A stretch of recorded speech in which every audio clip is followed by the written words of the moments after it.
Nouvelle Express an b'a fɔ ye ko aw bisimila Talent ka se émission kɔnɔna na bi an kɛlen bɛ k'an rappeur talenté dɔ bisimila Sigarapu kɔnɔna na min ni déjà a kɛlen bɛ ka fɛn kɔrɔnin dɔ labɛn a ka fanu ye an bɛna don kɔrɔnin k'o walawala parce que a ko tɛna kɛ basi ye min ni n'an bɛ dɛsɛ an minnu bɛ nɔ k'a fɔ ko aw abonné don an bɛ foli k'aw ye an minnu ye mɔgɔ kɔrɔ ye an b'a fɔ k'aw ka continuer k'aw abonné an ka plateforme na Facebook sanfɛ ani YouTube yɛrɛ kan pour que aw ka se k'an ka émission sɔrɔ cogoya min na ani an ka émission d'information minnu bɛ yen ka taa se kɛrɛnkɛrɛnnenya la émission suguya wɛrɛw caman ma aw ka se ka bɔ olu kalama a ka taa se fɛn min ye diinɛ laseliw ma olu bɛɛ bɛ kɛ aw ye Nouvelle Express la an fɛ yan nɔ Sikaso a studio kɔnɔna na kɛrɛnkɛrɛnnenya la i n'a fɔ aw b'a kalama cogoya min na bi an kɛlen bɛ ka mɔgɔ min bisimila déjà aw ɲɛ bɛ a ja la mɔgɔ caman b'a dɔn mais mɛn dan o ye mɛn tigila de ye an bɛna ka na kuma di a yɛrɛ ma a b'a tɔgɔ n'a jamu fɔ a n'a sirnɔ o ko fɔ an bɛ sɔrɔ ka don ko in kɔnɔna ni k'a cogoba maana a bɛ cogo di. Ouais, a ka fisa i yɛrɛ dun. A ka ɲi de wa a ka fisa de. Bon an b'a fɔ a ka fisa quoi. A ka fisa. Ouais. sinon a ma ɲi kosɛbɛ kosɛbɛ. Bon a ka fisa jamana tɔgɔ ye o bɛ embargo de bolo. A ka fisa kɔni a ka fisa awɔ. Ok déjà an lajɛ kɛbagaw ɲɛ b'i la ni folikan mun bɛ yen. Ok bon donc n bɛ bɛɛ fo ne tɔgɔ ye Fuseni Kulubali bon n jamu ye a fɔ wa n tɔgɔ ye Fuseni n jamu ye Kulubali quoi donc bɛɛ bɛ n wele Olfus sɛrɛ voilà. Sɛrɛ ouais. Sɛrɛ o ye mais Kulubali ni filakan fɔ. Awɔ a sugu bɛ kɛ. Kulubali fila fana bɛ yen. Awɔ a sugu bɛ kɛ. Ani Olfus de bɛ ɲɔgɔn fɛ bi émission kɔnɔna na Olfus a ko sɛrɛ in an bɛna tila ka se sɛrɛ in ma quoi a bɛna a da dɔ la ni ka a walawala an ye Olfus i bɛ dɔnkili da. Ouais. Plus précisément i bɛ rap de kɛ. Rap domaine kɔnɔna na i bɛ ka évoluer la kosɛbɛ kosɛbɛ. Ouais. An bɛ se ka dɔn pourquoi Olfus a choisi ka kɛ rappeur ye. Bon pour que i ka fɛn yɛrɛ kɛ a fɔlɔ a bɛ fɔlɔ kanu la fɔlɔ quoi n'i y'a kanu de donc i bɛ se ka don a kɔnɔna na sisan bon n y'a kanu de ka sɔrɔ ka don a kɔnɔna na quoi. Dɔnkili kanu nana Olfus la cogo di. Bon à travers bon i bɛ mɔgɔw ka dɔnkiliw lamɛn donc a fana kanu min na. Olfus tun bɛ jɔn lamɛn kɛrɛnkɛrɛnnenya la jɔn ni jɔn lamɛn. Bon an tun bɛ jelisɔnw de lamɛn. Jelisɔn. Voilà. Ah mais jeli ni Olfus donc i tun bɛ jeli o tuma pourquoi i ma taa jeliya genre fɛ ou bien i bɛ jeliya genre fana kɛ rap in kɔnɔna na. Ayi n t'o kɛ. mais jeliya de y'a to jeli dɔnkili lamɛn de y'a to dɔnkilida diyara i yɛrɛ ye. Voilà. donc vu que i ye jeune ye. Voilà donc o de nana ni rap ta. an ka kɛ rap ye directement. Voilà. ni Olfus yɛrɛ ɲininka bi k'a bɛ genre jumɛn kɛ i bɛ se ka mun fɔ an ye. Bon sisan nin waati in na an bɛ ka dancehall dɔrɔn de kɛ quoi dancehall sinon an bɛ to ka a ɲagami quoi. ka bɛɛ dɔ kɛ. Voilà. dɔnkilida ma nɔgɔ surtout rap ko la Olfus ka rap daminɛ na i ye gɛlɛyaw sɔrɔ. Gɛlɛya caman sɔrɔla. an bɛ se k'a dɔw dɔn. Voilà a fɔlɔ ye studio ko problème min pour que yɛrɛ ka taa studio la ka taa son bɔ o ye problème dɔ ye fɔlɔ parce que le moment que i b'a fɔ i bɛ wariw fara ɲɔgɔn kan a ma nɔgɔ quoi. mɔgɔ tun tɛ min bɛ projet financer. Voilà mɔgɔ tun tɛ yen nɔ bon an yɛrɛ fana ma wuli ka se mɔgɔ ma parce que u b'a fɔ ko mɔgɔ e k'i yɛrɛ dɛmɛ fɔlɔ o la kɔfɛ mɔgɔ wɛrɛ ka dɛmɛ bɛ na quoi. donc an baara kɛ n'o idée in de ye donc an évoluer o kɔnɔna na bon o ye problème fɔlɔ ye bon filanan na sisan o ye famille kɔnɔna yɛrɛ bon mɔgɔ caman b'o fɔ parce que ni i donna ko la a daminɛ na famille na sisan mɔgɔw bɛ sɔrɔ minnu b'a fɔ i k'a dabila parce que u b'a fɔ k'a bɛ i ka kalan tiɲɛ a b'a kɛ tan u bɛ caman fɔ quoi donc mais ni fɛn ka di e ka ban kɔni e tɛ nin si lamɛn étape de don quoi n'a sera fɛn ma a bɛ ban quoi. Awɔ bon n bɛ se k'o de fɔ i n'a fɔ n ye gɛlɛya minnu sɔrɔ n bɛ se ka olu de fɔ nin wagati in na fɔlɔ. Olfus yɛrɛ ka dɔn a sɔrɔla dɔnkili jumɛn fɛ. Bon ne yɛrɛ ka dɔn depuis ne ka sɔn fɔlɔ ne donna mais pour que mɔgɔ caman ka e dɔn yɛrɛ olu fɛngɛ ninnu bɛ fanu de bɛ se ka olu fɔ. non c'est à dire n ka min ma Olfus kɛlen kɔfɛ ka dɔnkilida daminɛ i ye dɔnkiliw bɔ mais peut-être dɔnkili dɔ de bɛ yen min yɛrɛ dɔ fara Olfus ko kan min kɛra sababu ye mɔgɔw caman y'i dɔn hali n'a sɔrɔ o début dɔw tun b'i dɔn min ye dɔ fara Olfus ko yɛrɛ kan an mako b'o de la. O dɔnkili yan rappeur caman b'a fɔ ko n ka succès sɔn. Voilà bon o ye fɛn de son dɔ bɛ yen nɔ ko sɔ ko tuluma o son ye ne don. Sɔ tuluma. Voilà. An bɛ tila ka se sɔ ko in ma. Effectivement. Tulu caman bɛ kɛ min na o tɛ. Voilà. Ok. Olufus an bɛ dɔnkilida hukumu kɔnɔna na halisa i da sera kalanko ma k'a fɔ famille kɔnɔna na peut-être dɔw b'a ye k'a fɔ i bɛ ka nin fɛn min daminɛ a kana kɛ sababu ye k'i ka kalanko tiɲɛ. Ouais. Kalanko bɛ sen na wa kalanko danna sira la. Bon an bɛ se k'a fɔ pour le moment an ye dɔɔnin kɛ quoi. An sera ka papier minnu fara ɲɔgɔn kan olu b'an bolo fɔlɔ. Diplôme dɔ sɔrɔla. Voilà. Dɔnkili kɔnɔna na i ye fitinin mun kɛ i ka dɔnkilida daminɛ ni sisan cɛ. Fitinin caman kɛra. Fitinin caman kɛra yɛrɛ tel que fitininw ye Bamako ale ni Sikaso yan fana caman kɛra quoi. Sikaso yan n'i y'a ta k'a lajɛ i ka fitininw na an bɛ se k'a fɔ ko mɔgɔ minnu ta ka ca la kosɛbɛ an bɛ se ka Gembi le Rasta fɔ a la yala Olufus ni Gembi bɛ groupe kelen dilan. Bon groupe tɛ quoi. I b'a dɔn yɔrɔ la sisan sigida la sisan mɔgɔw bɛ fɛn kɛ ɲɔgɔn fɛ maintenant e ni min ka ko ye kelen a b'a décider dɔrɔn ka tugu ɲɔgɔn kan a essayer ka fɛn dɔ kɛ ɲɔgɔn fɛ pour que mɔgɔw k'a ye ɲɔgɔn fɛ quoi o dɔrɔn de don quoi. Mais aw tɛ groupe kelen a ye fitinin joli ɲɔgɔn na kɛ. Bon ni n ko k'a fɔ yɛrɛ a bɛ sɔn ka 4 5 a bɛ sɔn k'olu bɔ a ka ca quoi. Olufus ye i ka dɔnkilida daminɛ ni sisan cɛ an bɛ se k'a fɔ ko mun kɛra Olufus la min diyara i ye ani est ce que i ye trophée sɔrɔ a la ka ban déjà. Ouais, effectivement n se ka trophée sɔrɔla bon parce que compétition dɔ kɛra Sikaso yan nɔ représentant kan ka taa yɔrɔ dɔ la donc ne de kɛra o premier. Compétition jumɛn. Bon hakiliba tɛ compétition in tɔgɔ la ten mais a kɔni kɛra est ce que a ma kɛ 2021 de kɔnɔna na donc o fɛn tɔ taara kɛ yɔrɔ dɔ la donc an kun b'o compétition in kɔnɔna na ale ni dɔnkilidala min diyara n ye fana o ye fɛn de ye quoi kanu de parce que n'an bɛ ka fɛn événement ninnu y'an ka quartier kɔnɔna na bon i b'a sɔrɔ o bɛ k'an fɛ quoi o yɛrɛ de ka d'an ye trop. Donc Olufus ka sigidala mɔgɔw yɛrɛ y'i kanu. Voilà. Olu y'u ka soutien yira ko in na. Voilà effectivement awɔ. Dɔnkilida in daminɛna san jumɛn. Bon daminɛna en 2000 bon n bɛ se k'a fɔ halisa a ma daminɛ ka ɲɛ mais n signé son fɔlɔ bɔ waati min na o kɛra 2014. 2014. Ok i ka production ko bɛ cogo di a bɛɛ bɛ ka kɛ anw fɛ yan nɔ Sikaso wa i bɛ taa production kɛ fan wɛrɛ. Sisan a bɛɛ tɛ kɛ Sikaso yan nɔ mais a plupart bɛɛ bɛ kɛ yan nɔ parce que bitigiw bɛ bɔ Bamako ka na donc prise bɛ kɛ Sikaso yan nɔ pour le moment an bɛ k'a kɛ ten de quoi. Nouvelle Express an lajɛbaaw ani Olufus de bɛ ɲɔgɔn fɛ bi émission Talent Caché kɔnɔna na Olufus émission de bi la i da sera CDC ma. Ouais. I kɛtɔ la ka i yɛrɛ présenter n y'a fɔ n ko CDC je crois filakan de don.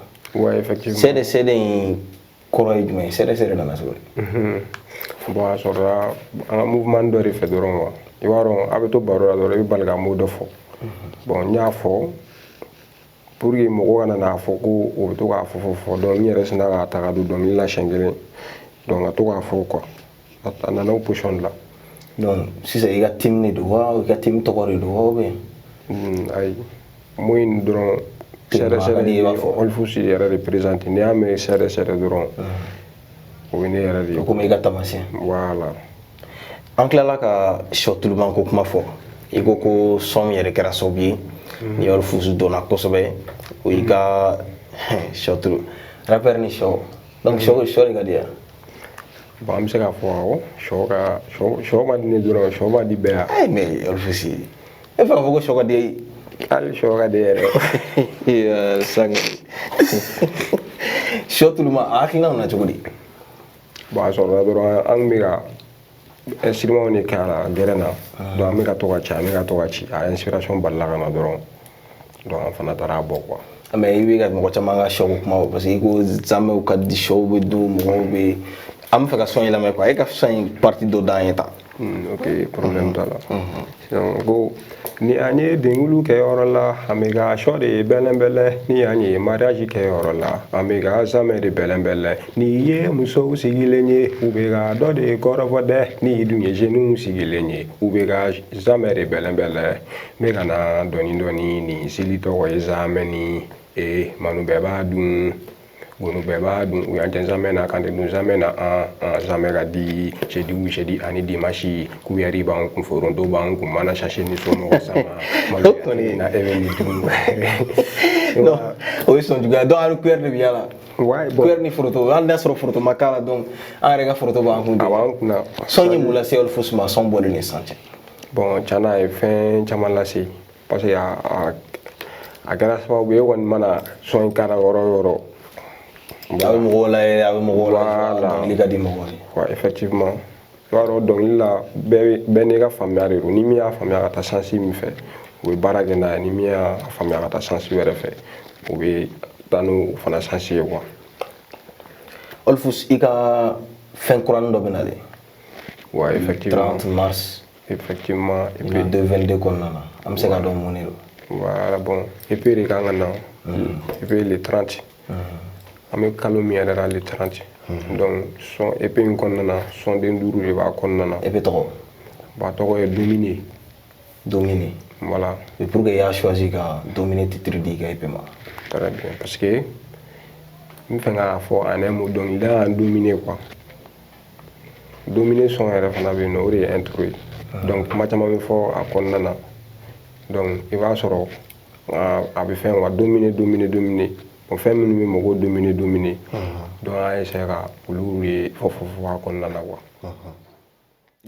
deuxième titre min bɛ i ka épée in kɔnɔna na o ye science ye ouais i bɛ ka mun fɔ o kɔnɔna na bon science kɔnɔna na science ne y'a ta k'a jateminɛ science yɛrɛ bɛ n'a fɔ miiri ka miiri quoi donc ma caman b'a kɔnɔna na komi fɛn ninnu ma bɔ fɔlɔ donc an bɛ se ka an da partie dɔ fana lamɛn pour que mɔgɔw ka taa nɔfɛ halisa problème t'a la voilà y a pas de souci ok donc an ye kogo caman ye man tɛ kogo caman dɔn an tɛ kogo caman kumana kɔrɔ bɛ yaala dibi ni yelen tɛ yaala ne ni aw tɛ yaala ma kana jigi maa la bɛɛ b'i ka kow la bɛɛ b'i ka paw la c'est la vie jɔn ka vie su ni tile an b'a la dɛmɛbaga yɛrɛ t'an na sendiri sirigalite basa n'a sigiɲɔgɔn jɔn ye sogo ye jɔn ka yiri nɛsɛ n'a rase an b'a refe wari bɛ ka bugubugu ɛndu bɛ ka ransi nunu tɛ ka faamu jaja sansi bɛ sansi ra ni tɛ miiri i t'a dɔn bon ouais. y'a partie dɔ ye donc o ye science ye o tɛmɛnen kɔfɛ ka bɔ yen troisième titre k'a fɔ ouais troisième titre ne hakili bɛ min na o de bɛ sɔn in kɔnɔ o de don ko ka jumɛn de bɛ yuguba la k'a yuguba dɔrɔn Olufus k'a yuguba dɔrɔn jumɛn de bɛ ka yuguba k'a yuguba dɔrɔn jumɛn ne tɛ ka o de faamu quoi yuguba i bɛ fɛ ka mun fɔ bon sisan sɔn yɛrɛ kɔnɔna na yuguba de bɛ ka fɔ ma yuguba de bɛ ka fɔ an hakili bɛ min na o kɔnɔ bon sisan komi mɔgɔ m'a lamɛn fɔlɔ ayi mais an hakili parce que n'a fɔra ko ka yuguba hakiliw bɛ taa fɛn dɔ la quoi maintenant an hakili bɛ min na o de don wa bon hakili bɛ min na n tɛ se k'o fɔ parce que mɔgɔ bɛɛ ni hakili de don e yɛrɛ de b'a dɔn i hakili bɛ ka min fɔ ɲɛna quoi ou bien mais a bɛ ka taa musow kɔni fan fɛ non a tɛ ka taa o fan fɛ o fan tɛ pourquoi yuguba i bɛ ka jumɛn yuguba bon sisan yuguba fɛn de don dɔrɔn parce que sɔn kɔnɔna na yuguba ko kuma ninnu bɛ yen nɔ donc an sina ka titiri kɛ yuguba ye siɲɛ kelen quoi voilà mais an hakili la ko min nɔ o tɛ quoi ok halisa an bɛ épée kɔnɔna na dominer a sɔn naaninan i y'o titiri kɛ ko midi sera ouais midi sera in sɔn kɔnɔna i bɛ ka mun fɔ bon sisan a bɛ fɛn de kan wa i b'a dɔn ni midi sera ne ko midi sera sisan bɛɛ hakili bɛ jigin fɛn kelen dɔrɔn de la voilà donc sɔn yɛrɛ baselen n'o de kan fana an bɛ se k'a fɔ ko sɔ tuluma deuxième nga bon short lu ma deuxième phase tɛ ma bɛ dumuni ko kɔni fɔ voilà bɛɛ b'o fɔ quoi.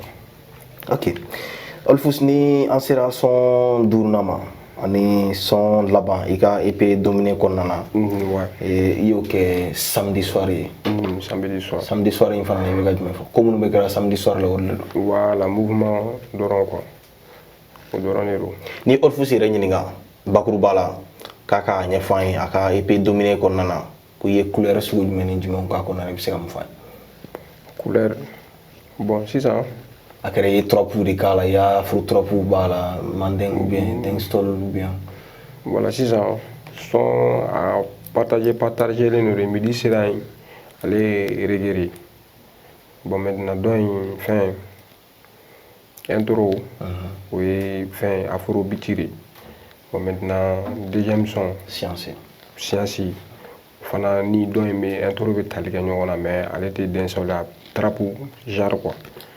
Voilà, bon, maintenant, troisième son, Yukuba, au dancehall li. Samedi soir. Voilà, samedi soir, on a dancehall li, quoi. Il y a un dancehall li, il y a des challenges, parce que depuis d'amener, il y a pour le moment, il y a dancehall li, au tas balgante, faire un yagama, quoi. Mixte pour une barre avec Rami. Pour beatmaker flare à barage. Il y a un photo comme ça, beatmaker bobo maokana, donc président que c'est quoi. Am se ka beatmaker non. Voilà, beatmaker est fait last on the foreign beat. Voilà, beat glanai. Pour maintenant prise que bara ou Amadjali en fait c'est ça. Expert studio là. Voilà. On big up la Amadjali ray. Olfus ika EP na bo ni EP mbora. Mo mo me fe ka Olfus ka EP croissant. Ni ka alamen. Ka son be soro ka télécharger. Fo no me se ka te message me faire. Voilà bon.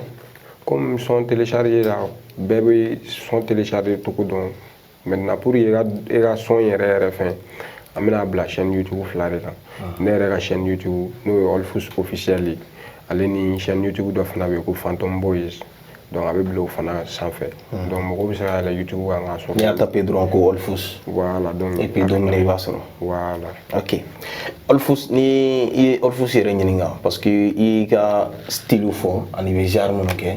Olfus ka idole ye jumɛn ye Mali rap kɔnɔna na jɔn de don. Idole n'a fɔ jɔn ka di Olfus ye Mali rap yɛrɛ kɔnɔna na bi. Mali rap kɔnɔna na bon n tɛ se ka mɔgɔ kelen fɔ rappeur bɛɛ ka d'an. Non n bɛ fɛ ka kɛ nin ye quel qu'en soit alpha hali n'a kɛra mɔgɔ ka ca mais mɔgɔ kelen kɔni bɛ yen Olfus ka rêve kɔni ye ka kɛ min ye Mali rap kɔnɔna na. Bon sisan ni i y'a fɔ ko ka kɛ dɔ ye sisan bon kuma in faamuya man di quoi parce que i tɛ se ka mɔgɔ dɔ ye k'a fɔ ko fɔ i ka k'o ɲɔgɔnna ye parce que mɔgɔ si tɛ se ka kɛ mɔgɔ ɲɔgɔnna ye quoi i bɛ kɛ dɔ de ye i y'a faamu i bɛ kɛ fɛn dɔ de ye sinon i tɛ se ka kɛ o tigi ɲɔgɔnna ye donc i fana b'a lajɛ k'i ta de kɛ donc n'i ye ta kɛ sisan i fana bɛ kɛ min ye e yɛrɛ b'o ye quoi. Ok. Ouais. Émission bɛ ka se a kuncɛ yɔrɔ la. Olfus n'i y'a ta k'a lajɛ sigarapu kɔnɔna ko ka ca. Effectivement. N'i y'a Olfus yɛrɛ ɲininka bi ko gɛlɛya jumɛn bɛ i yɛrɛ kan personnellement i ka musique kɔnɔna na ani Sikaso yan yɛrɛ rapu gɛlɛya jumɛn ye an bɛ waati min ko sisan i bɛ se ka jumɛn fɔ an ye. Ok bon Sikaso rapu gɛlɛya bon n'i ko n ka kuma kan n bɛ se k'a fɔ publication promo ko quoi parce que n'i y'a jateminɛ événement ma ca Sikaso kɔnɔna na tel que podium ani concert a ma ca quoi parce que i b'a dɔn podium de b'a to rappeur bɛ bɔ ale ni concert ninnu bon olu de ma ca donc i b'a dɔn n'olu ma ca sisan a ka gɛlɛ rappeur ma i ka se ka bɔ i ka ye cogo dɔ la quoi parce que olu yɛrɛ de b'a to i bɛ ye jama ɲɛfɛ n'olu bɔra la sisan i ye man di jama ɲɛfɛ quoi bon n bɛ se k'a fɔ a problème ye o de ye quoi sinon bici ko tɛ prise ko tɛ rappeur ko fana tɛ quoi n bɛ ka yɔrɔ min fɔ dɔrɔn a problème y'o dɔrɔn de ye voilà. Ok ni mɔgɔ minnu mago bɛ Olfus la ka i da sɔrɔ o bɛ se ka tɛmɛ téléphone numéro jumɛn fɛ. Téléphone numéro bon numéro bila 89 09 75 01 bon donc sisan ni mɔgɔ min y'o wele o tigi bɛ se ka n lasɔrɔ quoi. Folikanw bɛ Olfus bolo émission kɔnɔna na bi yan. Wa folikanw bɛ faniw bɛ fo ale n'an kanubagaw ani Nouvelle Express mɔgɔw fana donc an b'u bɛɛ fo ani e yɛrɛ fana quoi donc folikan de bɛ yen nɔ. Fanu aw yɛrɛ bɔra ka a ye sisan ani Olfus de tun bɛ ɲɔgɔn fɛ son caman bɔra baara caman kɛra et jusqu'à présent baaraw bɛ sen na Olfus fɛ pour que aw minnu ye fanu ye aw ka se ka satisfaction sɔrɔ cogoya min na plus précisément sigarapu kɔnɔna na niveau ka se ka yɛlɛ raison pour laquelle a kɛlen bɛ ka duman dɔ bɔ daga la ni o de ye ka EP kurakurani labɛn a ye style caman kɛ min kɔnɔna na i n'a fɔ a yɛrɛ bɔra ka fɔ an ɲɛna cogoya min na ani ka son varié pour que min mago bɛ min na o ka se k'o sɔrɔ EP in kɔnɔna na EP kɔni baaraw banna pepu EP kan ka bɔ k'a bila aw ka bila la aw ka se ka sɔrɔ téléchargement libre la Olfus yɛrɛ ka chaîne officielle sanfɛ sur YouTube min ni a bɛna bila le 30 mars i n'a fɔ an ye a fɔ an ɲɛna cogoya min na Fanu ka rôle ye min ye o de ye ka taa son ninnu télécharger ka caya ani ka se ka partager mais ka se ka bɔ a kalama cogoya min na Fanu fana ka se k'u ka rôle ka olu jouer a minnu y'an suit an bɛ folikaw bɛɛ ye Nouvelle Express kan k'a fɔ k'a ka continuer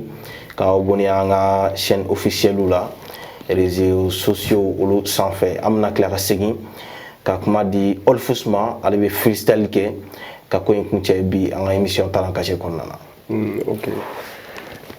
Mari ube Maria ker ube caro geren ube poto Mari ube Maria ker ube poto geren ube Doni ame ko ye aya fanko feme omalame ala mana mike ori kain nama minke ibola nyini de ete mo shika exie korole pentirle magakura teke bibolo ibe parikolo jena iteri manage enduye imako sale no meita kalama asigilanda le ujole abibi ababa bobo kan fle moko fe yala moko de fe poto ube gere ube carry la voilà donc big up.